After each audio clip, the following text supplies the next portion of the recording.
tough and wanna hate this, I'll always show up. I don't ever slow up, no I don't take shit. I got no love for the fakeness. If you wanna play tough and wanna hate this. Halo semua, bareng Ed Clipper lagi di sini. Terima kasih buat kalian yang sudah dan selalu mendukung channel ini untuk terus memberikan hiburan dari penjelasan film-film kesayangan kita. Dan untuk kali ini, Ed Clipper akan ngasih klip dan review sebuah film bertemakan liburan yang berujung malapetaka. Film ini berjudul Dead Camp tahun 2022. Udah biasa kan dengan cerita sekelompok remaja, terus berlibur ke sebuah villa, terus diacak-acak psikopat deh. Meskipun masih satu genre, tapi psikopat yang akan menjadi teror kali ini adalah sosok astral yang semasa hidupnya doyan menghabisi orang. Sekelompok remaja pun jelas kewalahan saat mendapatkan teror dan serangan dari sosok tersebut. Mampukah mereka bertahan? Atau psikopat jurinya yang mati? Emang juri bisa mati? Kita langsung simak saja. Tonton sampai habis, subrek dan kasih tahu teman-teman kalian. Cerita berawal dari penyekapan yang sedang berlangsung di sebuah kabin di pedalaman hutan California, di mana sejak tadi malam, 16 remaja telah dibunuh oleh seorang mantan tentara yang bernama Eisner. Dan kali ini, para polisi sedang berusaha menyelamatkan satu-satunya korban yang masih hidup. In hopes of forcing Eisner to negotiate. What's the plan if he Ketika Eisner keluar lewat pintu belakang, para polisi bergegas untuk mencoba bernegosiasi dengannya. Saat polisi meminta menyerah, Eisner berkata harusnya semua orang berterima kasih kepadanya. Karena pembunuhan yang telah ia lakukan adalah untuk menyelamatkan para remaja itu sendiri.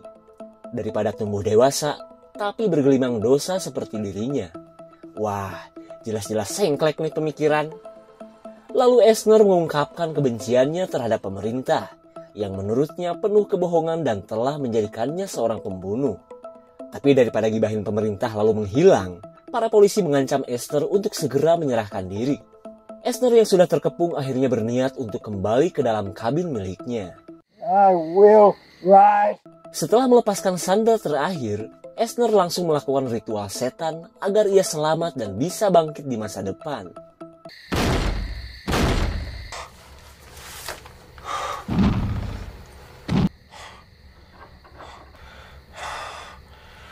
Satan.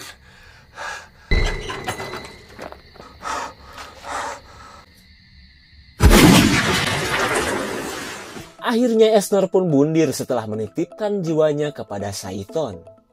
Kemudian kita berada di masa sekarang, tepatnya 20 tahun setelah kelakuan Eisner yang sempat menggemparkan California. Di mana kali ini, sekelompok mahasiswa jurusan Nampang di kampus doang berencana untuk mendatangi kabin bekas Eisner.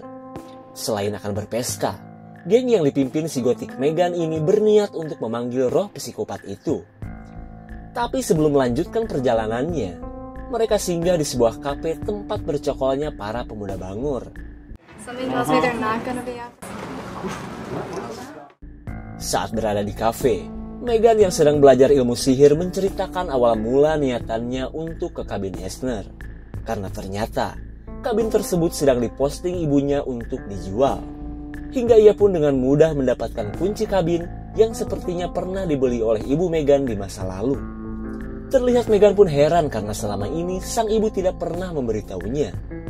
Di tengah obrolan mereka, Austin melihat seorang pria yang tergoda oleh lekukan knalpot pelayan kafe. Setelah dihentikan Austin, pria bewokan ini memilih pergi daripada kelakuannya viral dan ujung-ujungnya buat video permintaan maaf.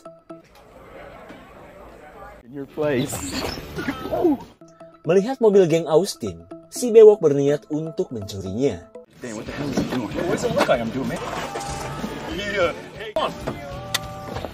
Is that your car? No! Si jangkung James jelas panik saat melihat mobil sebelahannya dicuri di depan mata. Parahnya lagi, geng si bewok memberikan salam perpisahan berupa kacamata gemoy yang sebenarnya sudah mirip balon bekas ditiup. Setelah geng si bewok pergi, datanglah 2 anggota polisi yang kebetulan mampir ke kafe. Keberadaan mereka pun membuat James langsung melaporkan geng si bewok.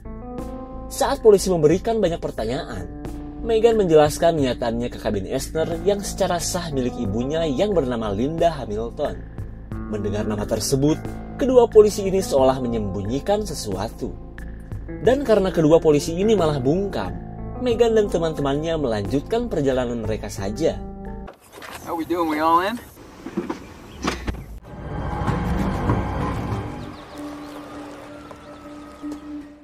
Singkat cerita, mereka pun tiba di kabin yang menjadi saksi bisu ritual Eisner. Sebelum memasuki rumah, Megan mengajak kedua temannya untuk melakukan pembersihan dengan ritual yang ia pelajari dari channel-channel pemburu juri. Karena ia tak ingin keberadaan mereka diganggu dedemit yang suka rebahan di pohon jengkol.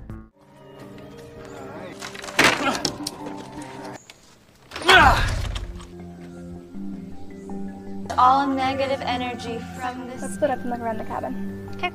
Saat berada di kabin, mereka melihat foto Eisner dan sebuah sisir yang ternyata selalu digunakan Esther untuk merawat Sandra terakhirnya.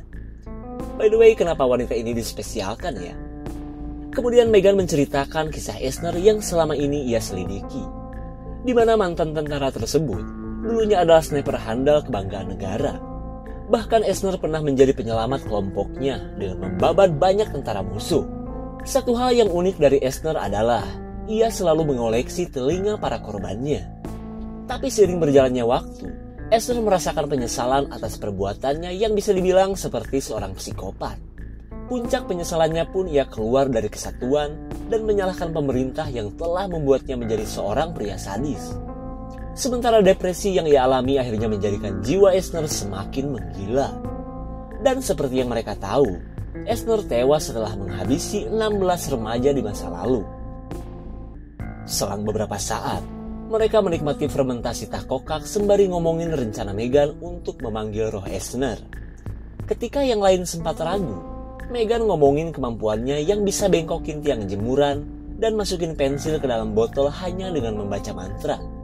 Meskipun terdengar kayak lomba Agustusan, mereka berusaha percaya daripada tidak diajak main lagi oleh si anak orang kaya ini. Tak lama kemudian, Megan mengajak teman-temannya pergi ke dalam basement yang gelap, karena ia akan melakukan ritual pemanggilan roh Eisner. I bind myself to this. Di tengah kehidmatan ritual, kita beralih dulu ke geng si bewok yang sedang gila-gilaan di tengah kebun. You want to play doctor? Come on, cut it out. Hey, come on.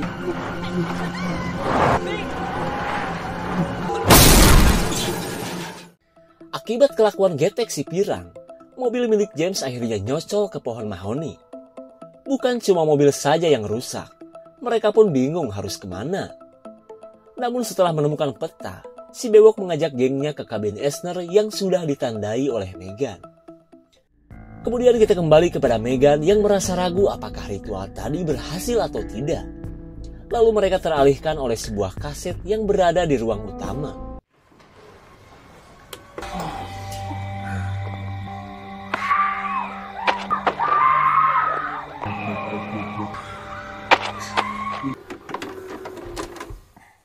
Melihat rekaman pembunuhan, mereka yang ketakutan menduga jika seseorang telah memfilmkan kesadisan Eisner.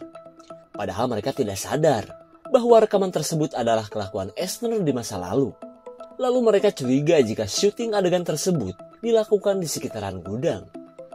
Tanpa berlama-lama, mereka langsung menuju lokasi gudang untuk mencari petunjuk.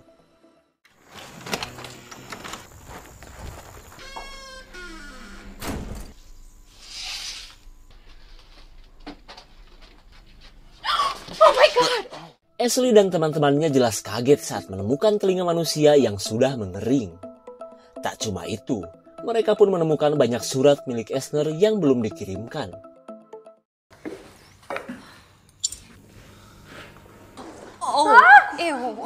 Ketika mereka cek, ternyata surat-surat ini merupakan usaha Eisner yang ingin mengajak beberapa pejabat untuk menggulingkan pemerintahan.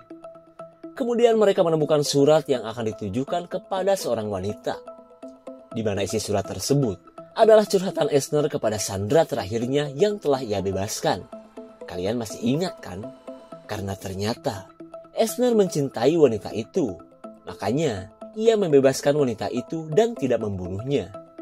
Dan sungguh tak disangka, Di akhir surat tertulis nama Linda Hamilton atau ibunya Megan.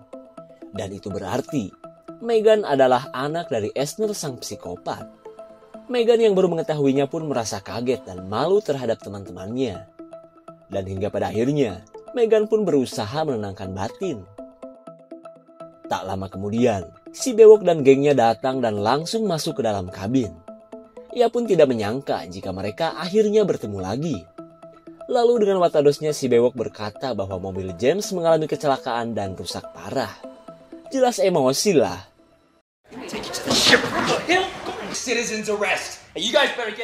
Ketika si bewok diringkus, semua temannya memilih pergi karena selama ini mereka sudah muak dengan kelakuan si paling rese ini.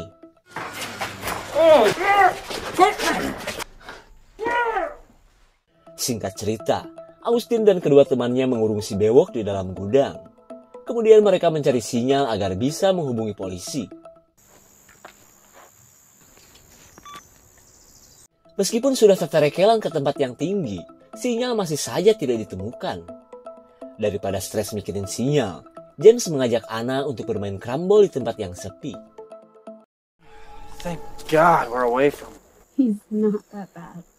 Setibanya di dalam hutan, James ingin merasakan sensasinya nyodok pakai borgol-borgolan. Tapi karena borgol tidak ada, arai atau tanaman pun jadi.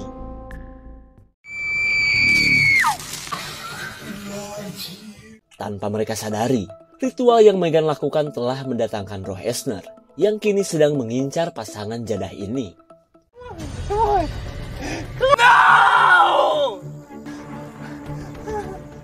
Saat Anna tewas tercekik, kawanan lebah Indosiar datang untuk menyerang James.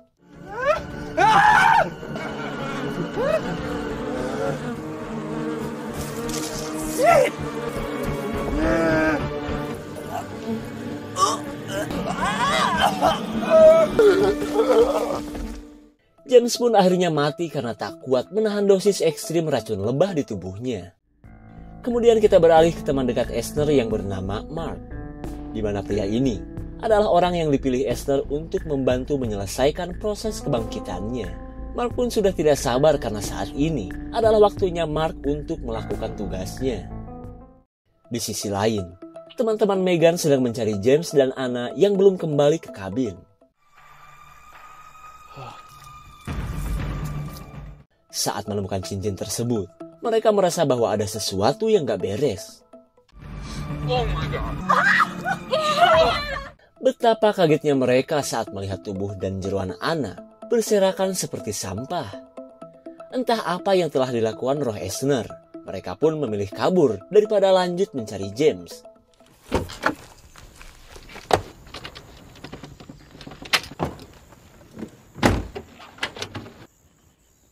Pantas saja mesin gak menyala. Ternyata aki mobil sudah menghilang entah kemana. Gak bisa diselah lagi. Hilang sudah rencana kabur dengan cepat, hingga mereka pun kembali ke kabin sembari menunggu keajaiban. Lalu, Ashley akan menemui Megan yang masih syok dan mengurung diri di dalam kamar. Karena bagaimanapun juga, Megan harus tahu apa yang sedang menimpa mereka. Dan tanpa mereka sadari, kini giliran si bewok yang sedang diincar oleh roh Eisner. Akibat hujaman bor tangan, si bewok pun akhirnya meninggal dunia. Setelah melakukan teror mematikannya, roh Eisner langsung mengejar dua teman si bewok yang masih berada di hutan. Pria bernama Jeff langsung kenyang dan tewas setelah dahan rambutan mengisi perut kosongnya. Lalu pacarnya yang ketakutan parah memilih kembali ke kabin karena sudah hampir malam dan takut diserang sosok yang tak terlihat. Kembali ke kabin, setelah Megan mengetahui semuanya, mereka penasaran dengan seseorang yang sebenarnya adalah Mark. Akan tetapi, mereka teralihkan oleh suara gedebruk dari ruangan lain.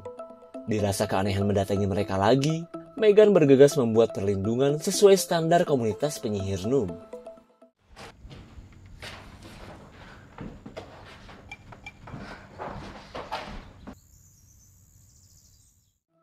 Singkat cerita, Megan dan teman-temannya bertahan di dalam kabin karena hari sudah gelap. Lalu tiba-tiba pacar Jeff datang dan menceritakan apa yang menimpa pacarnya.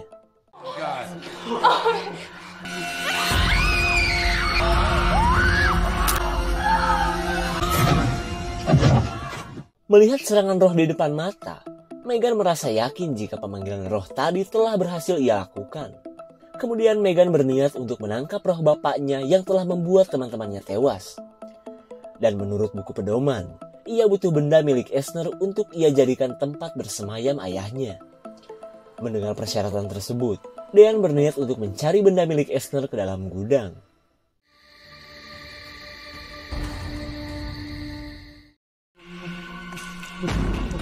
Entah apa yang telah roh Eisner lakukan kepada Dean. Pria malang ini pun dengan mudah dieksekusi roh sang psikopat.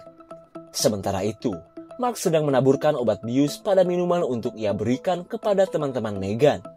Karena ternyata, ia butuh mereka untuk dijadikan persyaratan ritual. Di keesokan harinya, pacar si bewok yang masih tersesat menemukan sebuah minuman. Haus sih emang haus, tapi ia tidak sadar minuman tersebut adalah minuman hasil racikan Mark. Singkat waktu dan cerita, film memperlihatkan ketika Mark sudah menghabisi teman-teman Meghan. Kemudian Mark menuturkan kebaikan Esther yang pernah menolongnya di masa lalu. Dan asal kalian tahu, 4 kepala di dekat Mark itu adalah teman-teman Meghan yang telah diambil darahnya untuk ritual pembangkitan Esther yang telah ia lakukan. Meskipun tidak diperlihatkan di dalam film, Mark menyebutkan bahwa roh Eisner kini sudah masuk ke tubuh Meghan.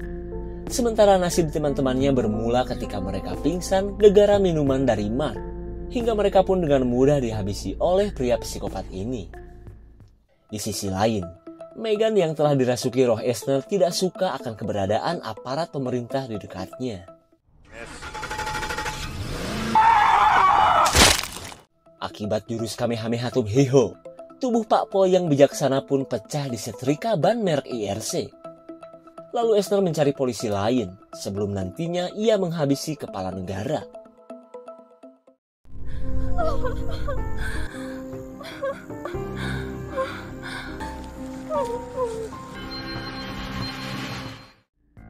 Kemudian kita beralih ke sebuah cuplikan di masa lalu, tepatnya setelah Eisner memperkaos Linda Hamilton yang ia sayangi. Eisner pun berkata bahwa suatu saat anak mereka akan membangkitkan dirinya seperti terlahir kembali. Ending yang terasa dipaksakan sekali kan? Kisah yang sebenarnya bisa lebih detail dan kompleks ini memang dikemas terlalu singkat dan kurang greget. Tapi suka-suka Kang Sutradara kali ya. Tapi yang pasti, keinginan Eisner untuk terlahir kembali akhirnya terwujud. Tapi semua itu tidak terlepas dari bantuan teman dan anaknya sendiri. Dan seperti yang kita lihat di akhir cerita, Eisner yang bertubuh Meghan akan melanjutkan rencananya untuk membalas dendam terhadap pemerintahan. Karena ia menganggap mereka telah menjadikannya seorang psikopat. Jika ada tambahan komen guys ya. Segitu saja untuk Cliff dan review kali ini. Tonton video di Clipper lainnya ya. Terima kasih dan sampai jumpa.